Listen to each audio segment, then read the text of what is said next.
Hello, everyone. My name is Lakelyn Hogan. I'm Home Instead's Gerontologist and Caregiver Advocate. I'm joined today by Revere. Jacqueline, hello. Thank you so much for joining us. Hello, and thank you for having me also. I also like to start out by telling people that I stutter, so your Wi-Fi is not acting up. It is me, but we'll have a fantastic chat, I think. Absolutely. Thank you for sharing that. And thank you for being here. I'm really looking forward to our discussion. I'm going to formally introduce you in just a little bit, but really appreciate you joining me and appreciate everyone who is joining us, whether it's via Zoom or Facebook. These live chats, these caregiver chats, are something we host every month. It's sponsored by Home Instead. If you want to learn more, you can visit homeinstead.com. You can also follow our Facebook page so that you don't miss out on any of our future chats. And so we'll put the link to our website and the Facebook page in the chat and on our Facebook feed that goes along with this video. But to kind of frame up our conversation today, I thought that I would share a video that features Jacqueline and her mother, Lynn, and another recipient of the HFC Care Grant. Home Instead is a partner of HFC, and they award grants to family caregivers, especially younger caregivers who are taking on the care of a loved one who is living with Alzheimer's disease or another dementia. So I am going to share that video with you all now, just so you can get a little background on Jacqueline and meet her and her mom. My mom was a great mom. She was very dedicated to that role. I never thought this would happen to my dad. He forgot who I was in my family. I think that really shocked me.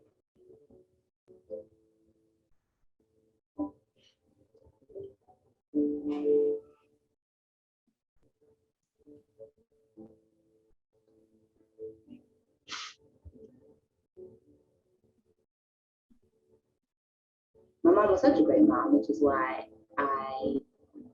I've taken the role on to care for her and do my absolute best. At the beginning, it was so hard. I didn't know how to act with my dad. I didn't know about Alzheimer's. I had to kind of left the things that I had to do to dedicate most of my time to him. Because a person with Alzheimer's needs so much care, so much time, you just slowly lose parts of who you are. I knew I needed help. I didn't know how. And so I was just in the dark trying to figure it all out.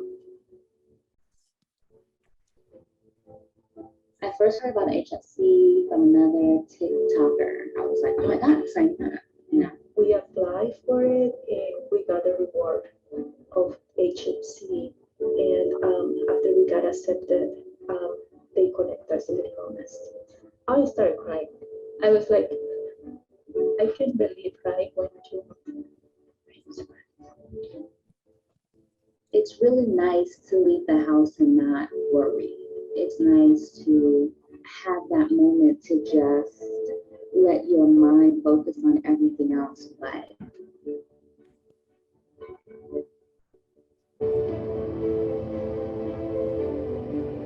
it's been a roller coaster, but I think it's taught me how to efficiently move through this world. You realize that you will never have time for yourself. And then when I got that, I feel like a complete relief. I feel like she's part of the family. I feel that I can trust her with my dad, and my dad is happy with her. So I'm able to see the result. I just want her to smile. I just want her to be treated well, and I want her to be happy. You have the faith, you have the hope, and that it happens. And that call, it changed my life. I do feel free. It's like a piece of who I was prior to starting to care for my mom. It's a piece of who I was again.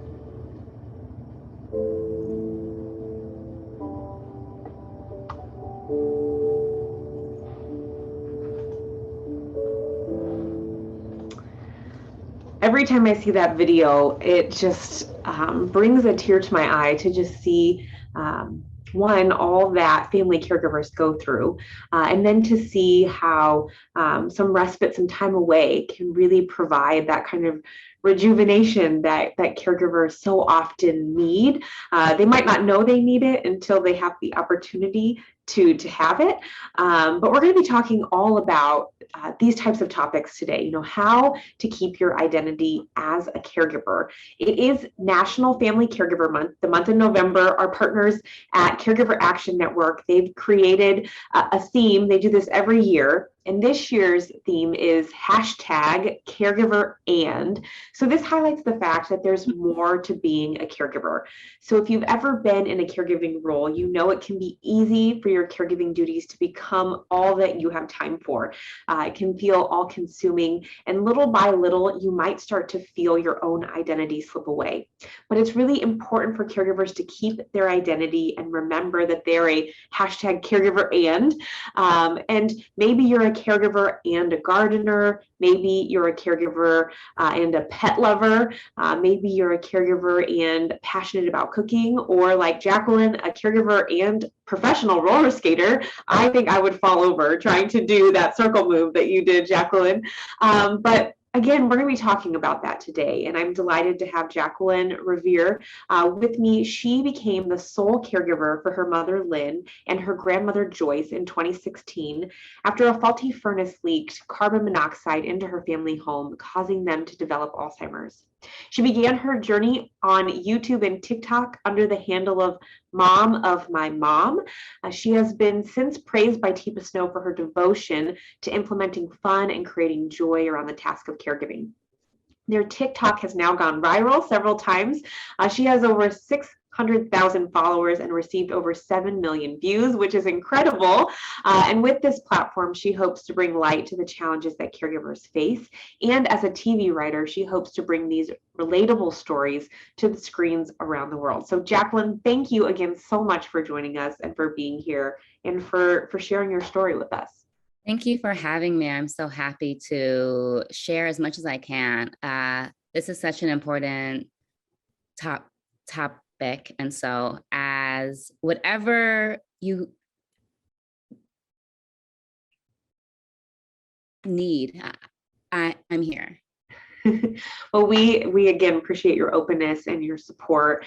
And I know we saw this video that was created for HFC, the formerly Hilarity for Charity, and they shared a little bit of your story. But would you mind just telling us more about how you became a caregiver for your mom and grandma?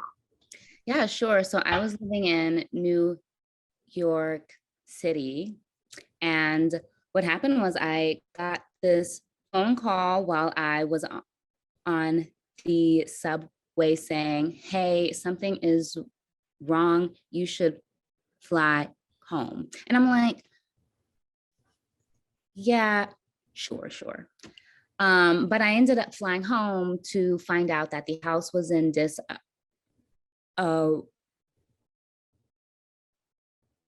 way. We had foreclosure notices and things just needed help.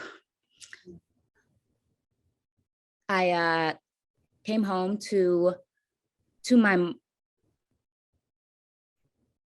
mom, who I had never seen quite just like unaware.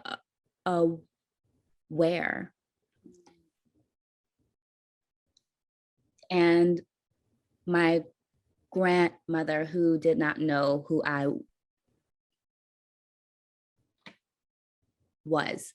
And so I was just pretty much like thrown into this house and then just had to figure it all out. And there weren't as many resources. People weren't talking about it nearly as much. And so I went into a deep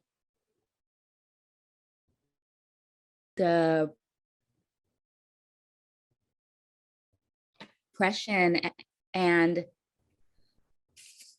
found out how hard the task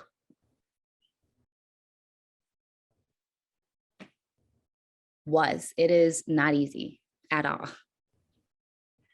Wow, I can only imagine how it felt to kind of come home from New York and see kind of the state of affairs for your mom and grandma, and then to just realize, okay, I have to step in. And oftentimes, I don't want to assume anything here, but oftentimes, an adult child really just steps into this role because there's no one else, or they feel like my mom and grandma gave so much to me and I want to give back to them. And so they just kind of ease into this role of a caregiver, and they don't realize that that's what they're doing. They are caregiving. And so many people don't self-identify as a caregiver. So did it take you a while to kind of come to terms with the fact that you were a caregiver and acknowledge, okay, yeah, I am a caregiver. Maybe I should seek out resources? It took me years. It actually probably took me up until 2020, because there's nothing fun or cool about that term. And it felt like the term had nothing to do with me. It was more so placed on me. And so what it felt like was there was no choice. And so not having the choice to choose it made me resented. Now I do identify, and I'm working to figure out what it means for me also. And for me, being a caregiver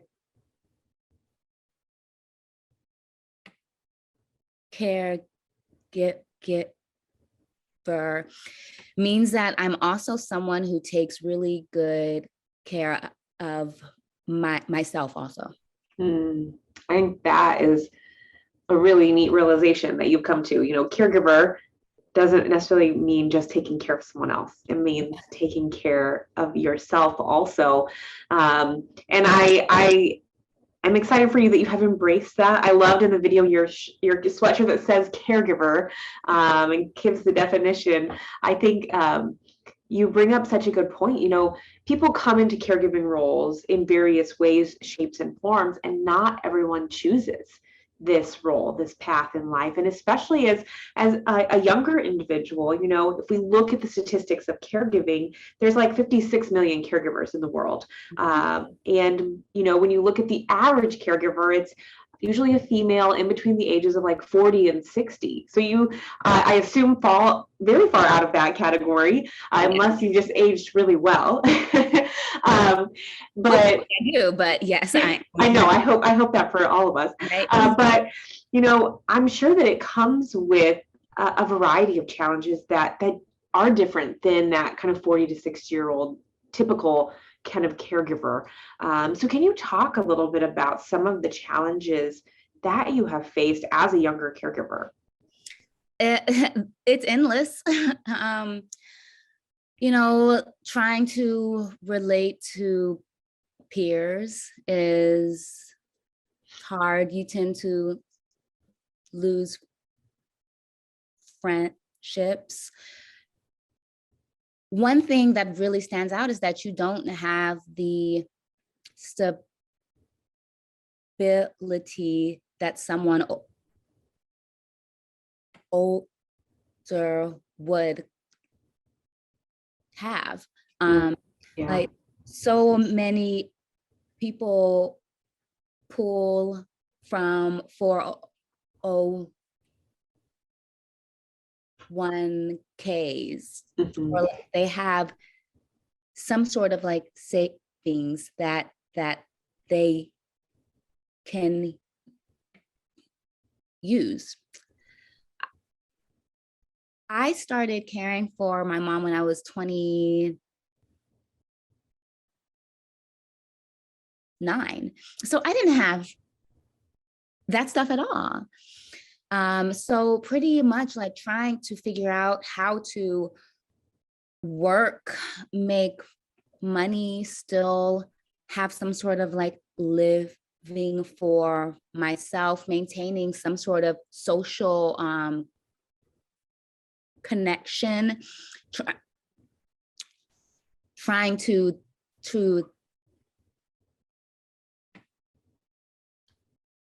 date has been so hard even. It's really forced me to be very picky and choosy and really intentional about the people I let in. Wow, you hit a lot of different challenges there, and I think you're right. I think people don't necessarily consider, when you take on a caregiving role as a younger individual, that you don't have that kind of rainy day fund established, or that 401k, and then also trying to, that's the time in your life when you're working towards your career and you're kind of maybe climbing up the ladder or figuring out what you're really passionate about. And if caregiving enters the picture, I can only imagine how that could kind of really impact all of those different things. So trying to support your loved one and make a living for yourself. And then you're probably also thinking like, I'm watching my parent go through this. I want to save for my future retirement and when Absolutely. I get to be their age as well. Does that ever kind of go through your mind? It goes to my mind all the time, especially knowing the amount of work that it takes to care for someone. I don't want someone to have to take that same burden on. And so I think about it all the time. And as I starting to prepare for it has been a bit daunting, but when you take it step by step and starting younger, I think helps out a lot. Yeah, most certainly. And I can imagine you mentioned, like from a social perspective, when you're thrust into caregiving, friends in your peer group aren't going through the same challenges a lot of the times. And so I would think that you at times feel alone a little bit on that journey, or maybe you did towards the start, not realizing that there were other younger caregivers out there. And I know you had told me that's one of the reasons you started your social profiles, is to kind of reach out and say like, hey, I'm going through this. Is anyone else having these experiences? So can you tell us a little bit about your social channels and how you use that as a way to reach out to other young caregivers? Mom of my mom. Yes. Sure. So I started Mom of my mom. So I actually started around 2019, like not knowing how to even share, because I was in the mental space, like no one will care, blah, blah, blah, blah, blah. But once 2020 hit and I was like, we're all home, like what else? So I started sharing it in 2020 and we ended up blowing up like fast. And what I learned from that is there are many people who are, because 2020 made us sit still and sit home, they're now seeing changes with their parents and not knowing how to talk to them about it. And also many people who had been giving care for years who just felt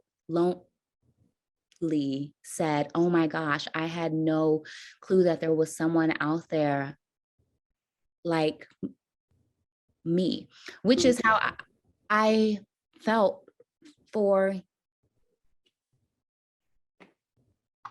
years. I started taking care of my mom in 2016, and like 2020 was the first time when I found someone like me. And so having that, we made a small support system where we would ask questions and get help, and the page and the TikTok has honestly turned into something that I am so proud to have started, because the sorrow that you feel sometimes, it can just be so deep. And so knowing that we're here to help people through that makes me feel fantastic. Well, and you should be proud, because I think it is a really, I mean, one, the content you put out there is so wonderful. I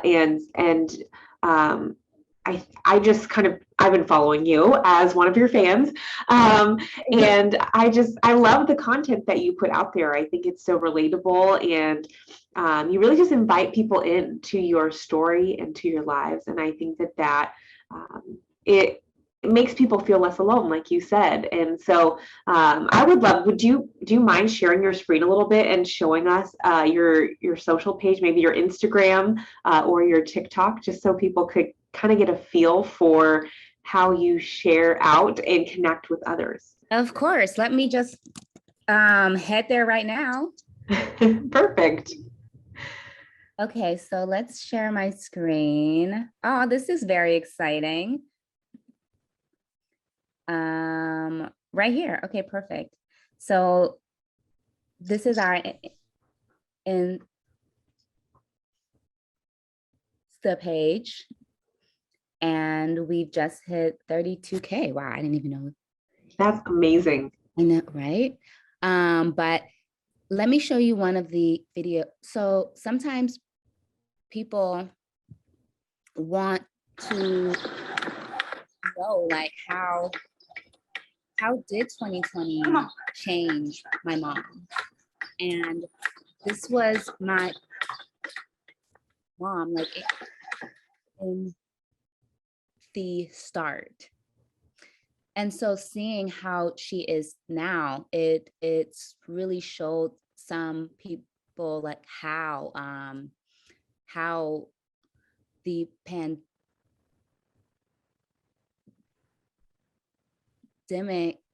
has touched people with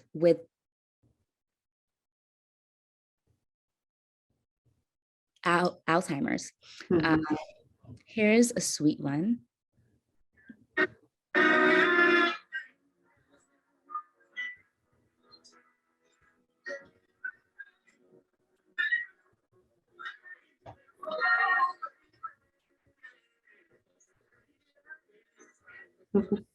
Your mom's always smiling and dancing, which I love. That is my favorite part about like taking care of her, is that she makes it so fun. Mm.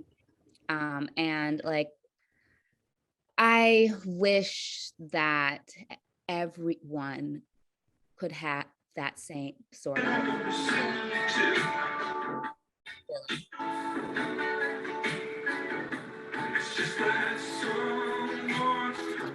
Oh, is that a picture of you? Yes, She's she's singing like to a you? mom.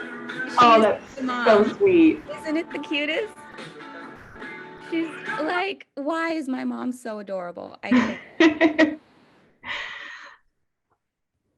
I appreciate you sharing just a flavor of what you are posting and sharing, and to kind of capture those precious and sweet moments, I'm sure is something that you're also thankful for, so that you can reflect back on those. I feel so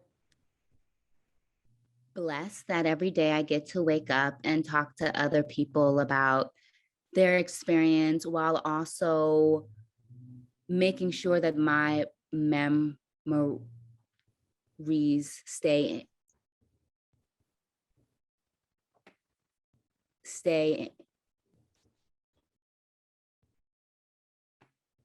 intact. Mm. There's nothing more that I could want from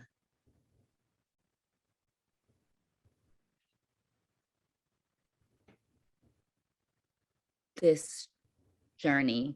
It has changed me as a person, and it's honestly made me so aware that we don't have these social services that we need. And so I'm now constantly fighting to make sure that caregivers have support, because without support, we cannot do the care that we need. And it's invaluable. I don't think people like know yet, but it's invaluable. I would love to know. I wholeheartedly agree. I think that there needs to be more support and resources. And a lot of people going through this don't know what's available. It's like you don't even think about it until you're in that situation. And then once you're there, you don't know what's available or where to go. There's not, in a lot of communities, there might be an area agency on aging, or there might be a senior center, but there's other resources kind of beyond that. And so I would love to know, Jacqueline, what resources have you tapped into, and that you have found helpful along your journey? Yeah, so one of the first services that we used was Medicaid to help with my mom's day center, Okay. which gave her somewhere to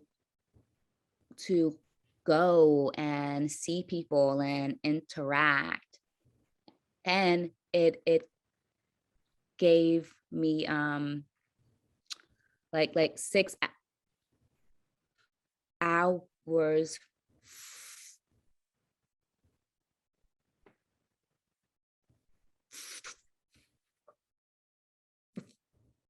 for free time also. But homestead, like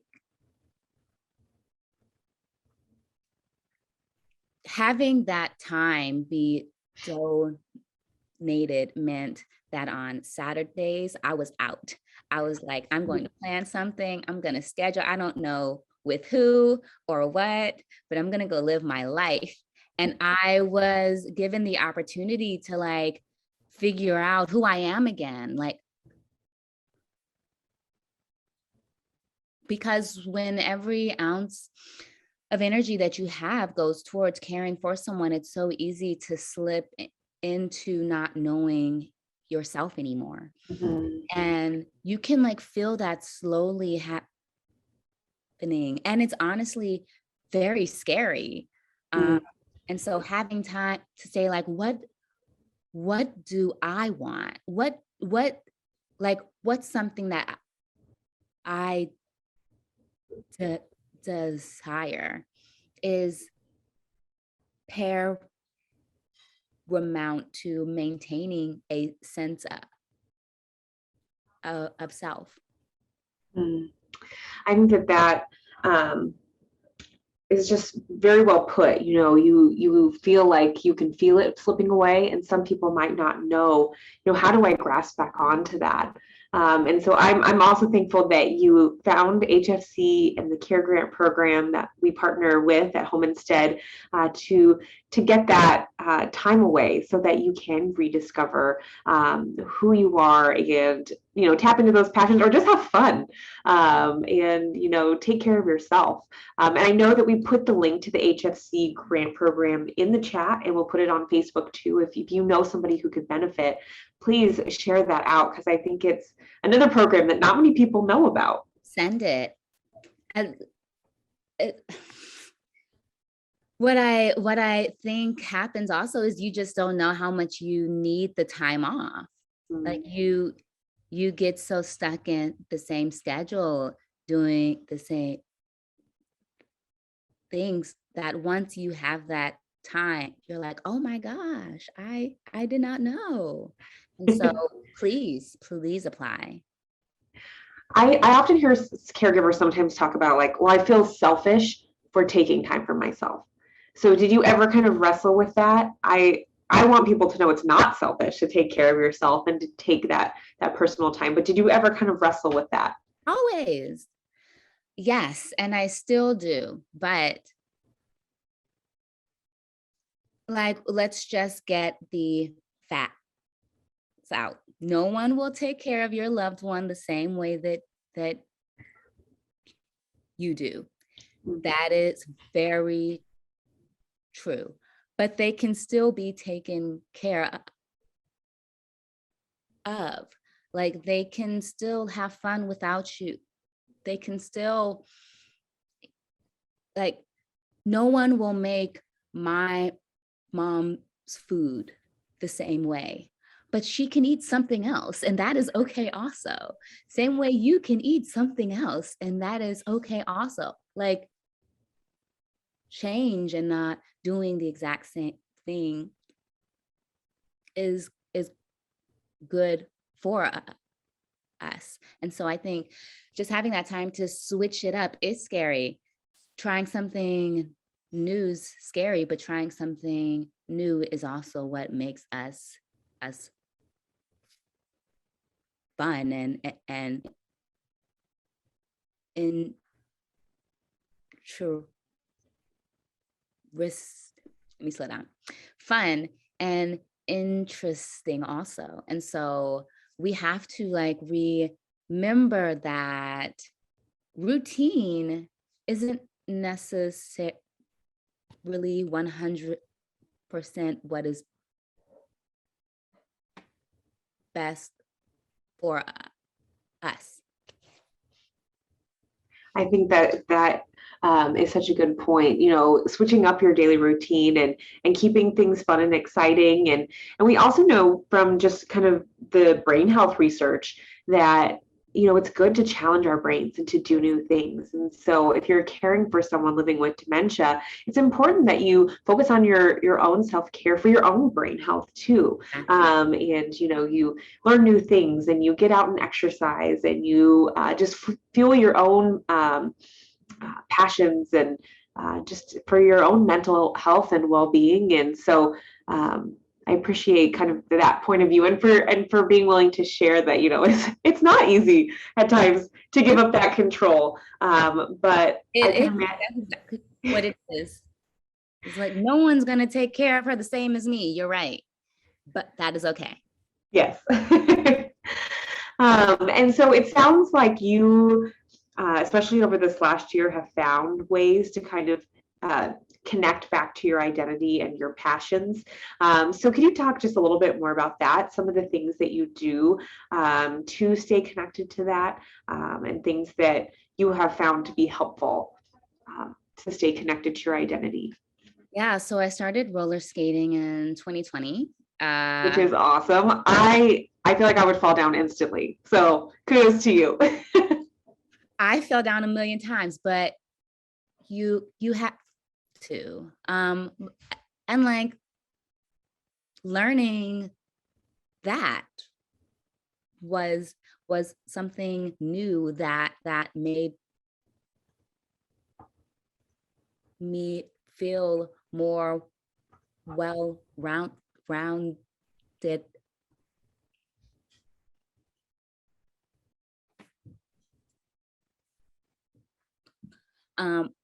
But on top of that, I've also started taking short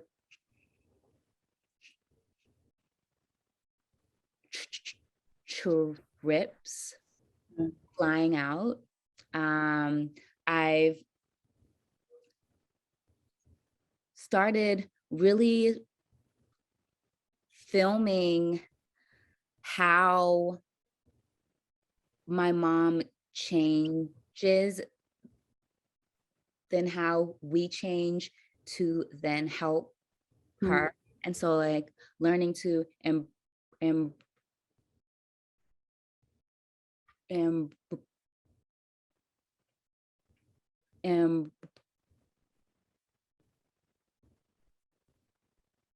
embrace the change.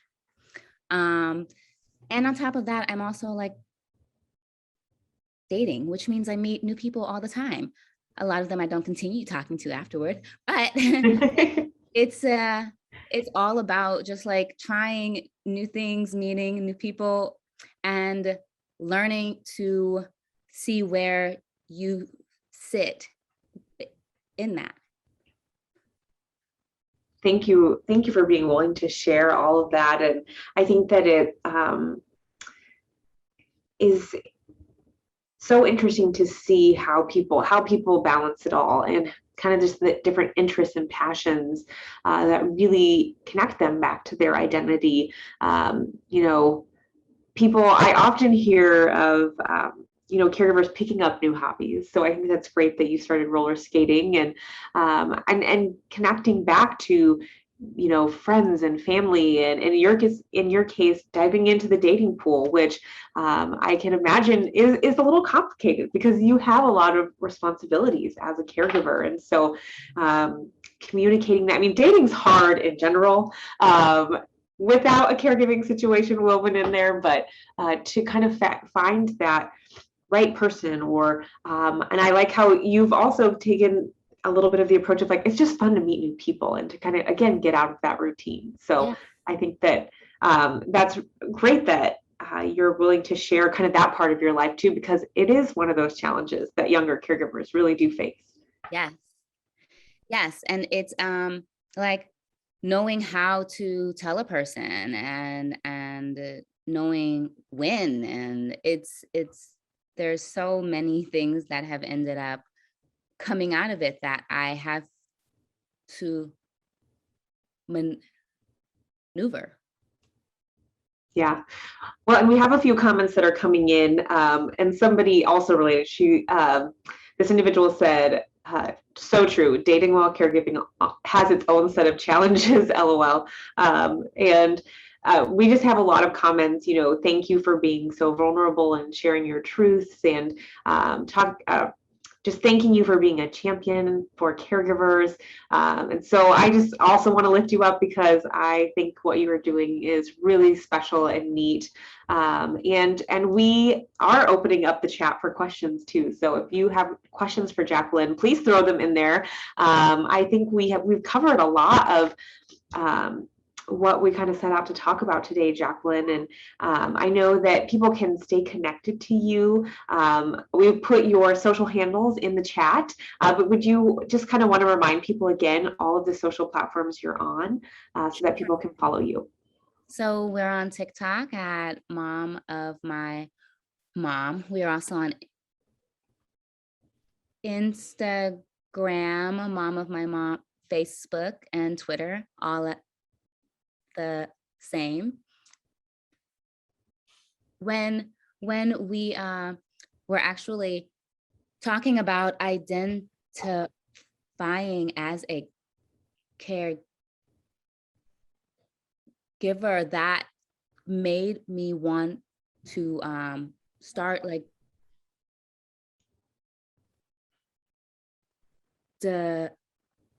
designing shirts that make sense for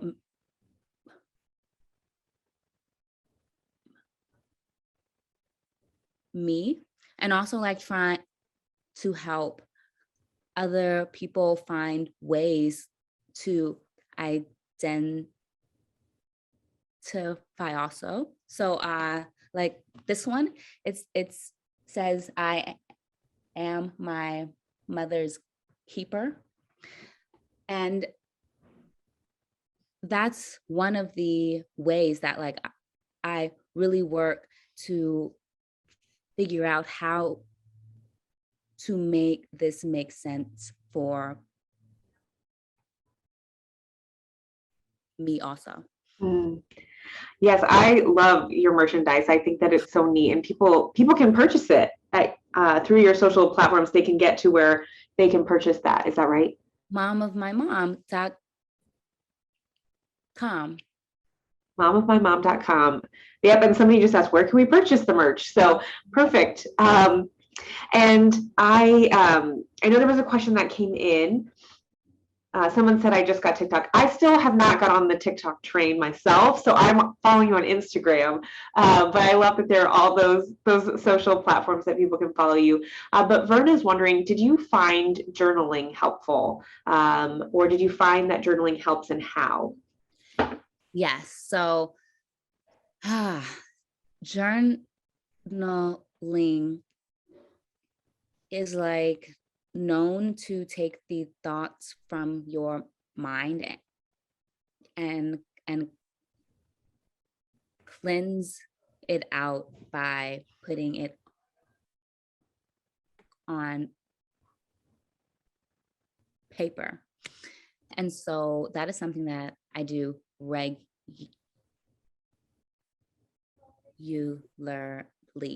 I actually go live and I journal so that other people that follow that may need some time or need to just relax for that moment, have someone to share with. And so I go live on Instagram every Monday and Wednesday, and we just sit there to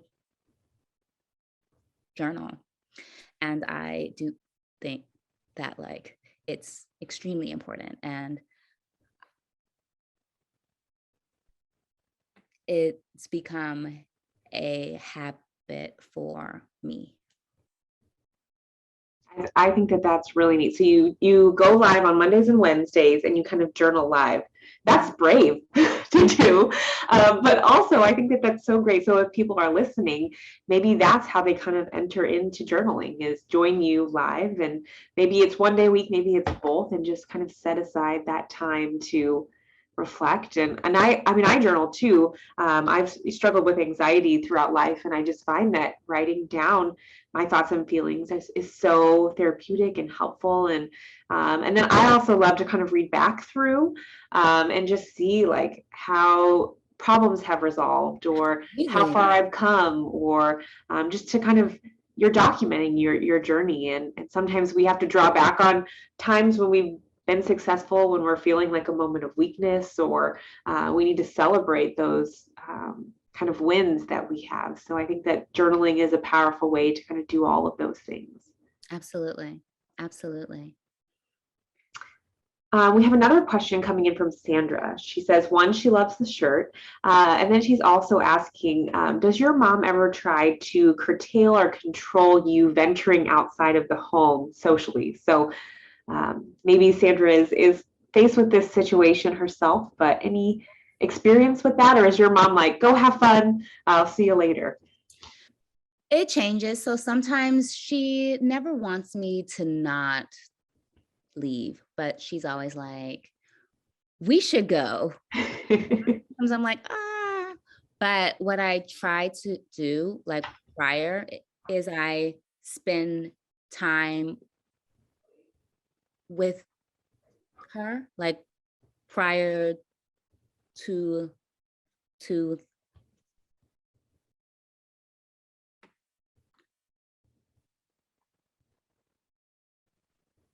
leaving, and we'll do something like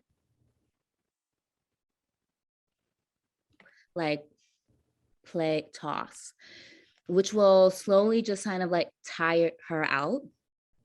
And so since she's then physically tired, she's just sort of like, all right, have fun. It helps a lot. And so that's sort of how I've managed to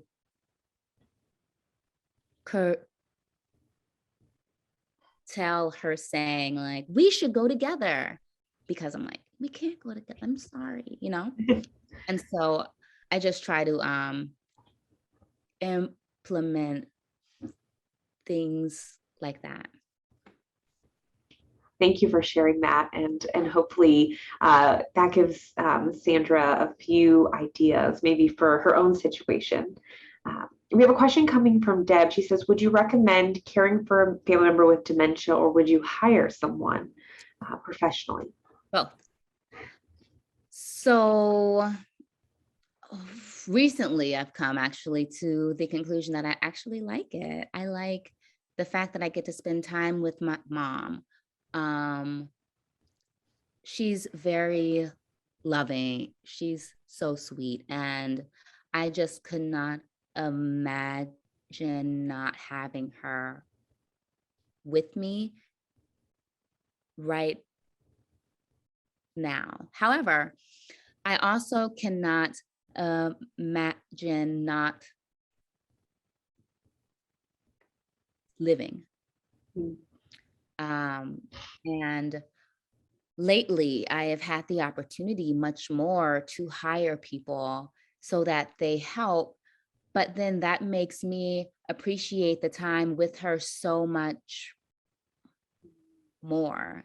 It makes the time that we spend so much more special because I'm not there 24/7 helping her with everything.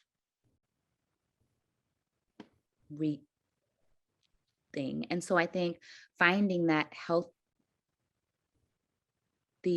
balance really can make the experience positive. I like that perspective of, it's not necessarily taking away from the caregiving experience for you. It's kind of almost enhancing it. It's concentrating it a little more, but then that makes those times with your mom more special. And I know that it can be sometimes scary or nerve-wracking to hire someone to come in and help. And when I started out at Home and Sit, I was a client care coordinator. So I was the one that would come to the house and meet with the person and their loved one and then get care all started. And so at times I was met with hesitancy because I think that sometimes it's that factor of it's hard to give up control or having a stranger in your home. But have you found that, I would hear a lot, I guess, over time, that person is no longer a stranger. They kind of become almost an extension of the family. Have you found that to be true? The person spends so much time at your home. They know your house, how it works even. They tend to also like learn the quirks that your loved one has. And so they slowly become someone who is like, you're out of dishwashing. So your mom said such and such. And so like having those interactions with that person, it just slowly ushers them into becoming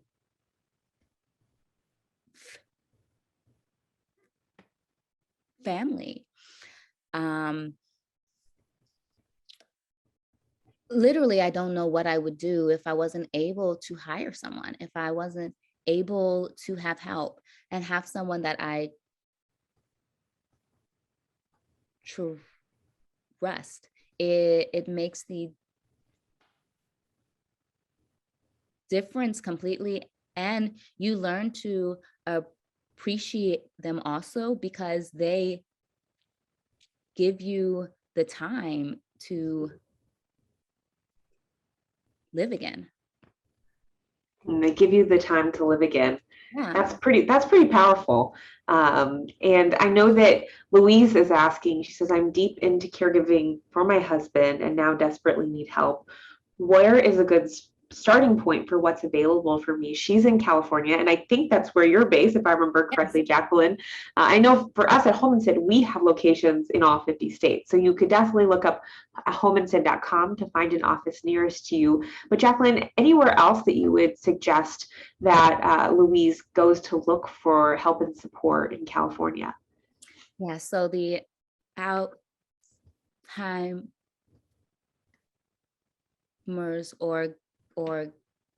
organization has lots of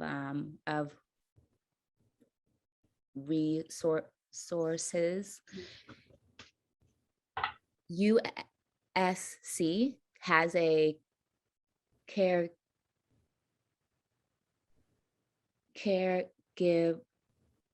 social working program, and they have helped with like respite care also. And then on top of that, day centers have been like my number one source. And so That's great. I know that there's a lot of different Alzheimer's association or organizations across the country. Obviously, the Alzheimer's Association is very far reaching. And I think in various parts of California, there are other Alzheimer's organizations too. So Louise, we would just suggest you do a quick Google search to find, organizations in your area. And I think that's so fantastic that you have the UC Davis social work I don't know if it's a clinic or organization in your local community. And I would imagine that if people are on this chat outside of California, that there are other kind of university resources like that as well. Yeah. And then adult day services, I think you're right. I think that they serve such a great purpose within the caregiving community. And I know during COVID, a lot of them were temporarily shut down, yes. but most of them have reopened with some precautions in place. And I'm sure for you, we haven't really touched on COVID, but I'm kind of sick of talking about it, but I know it's still a reality. But I'm sure that kind of cut off some resources we know that it has cut off resources for so many caregivers. But I became 24 care. Like 24 hour care. Yeah, it was a lot. It was more than I actually knew. And I didn't know that it weighed so heavily on me until I was able to hire my first person in 2021. But COVID was a lot on all of us. Yeah. Because it meant that we became everything. I became the bather, the food person, the nurturer, the entertainment. Like it was all me. And taking on that load was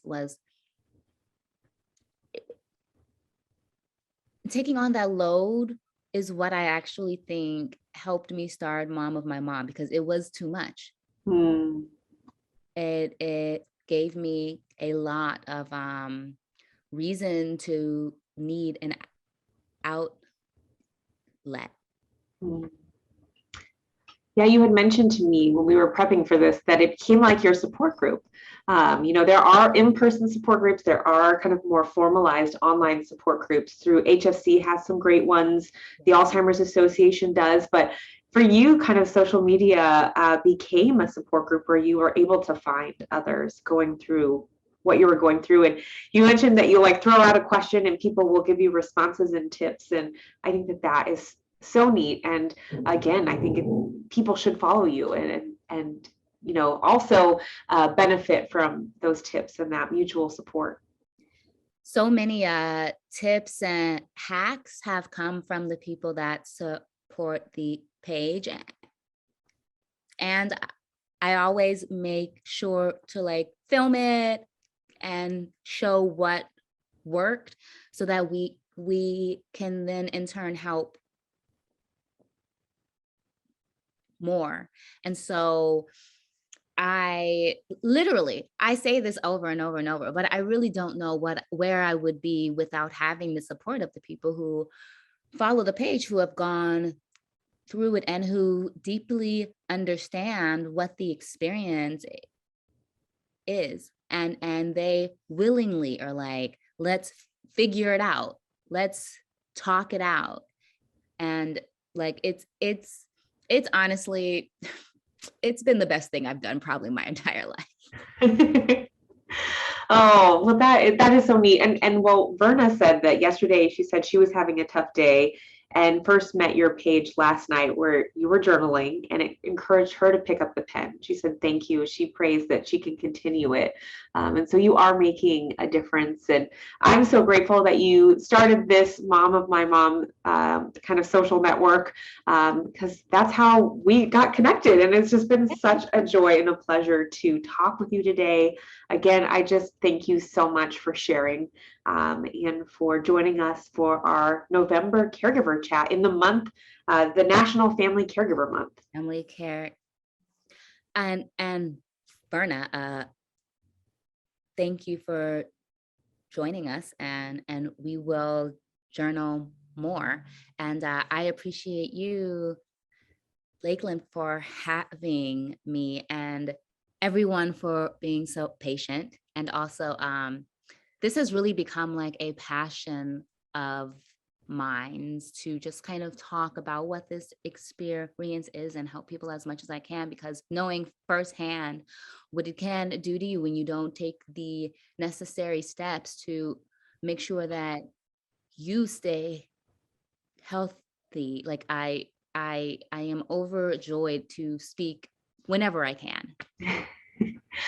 Well, I hope someday we can have you back on our Caregiver Chat series, because this has been so enjoyable. We've had such a great interactive audience today. Thank you all for joining us. We do these monthly, but we're going to take a break for the month of December because everyone has holiday craziness going on.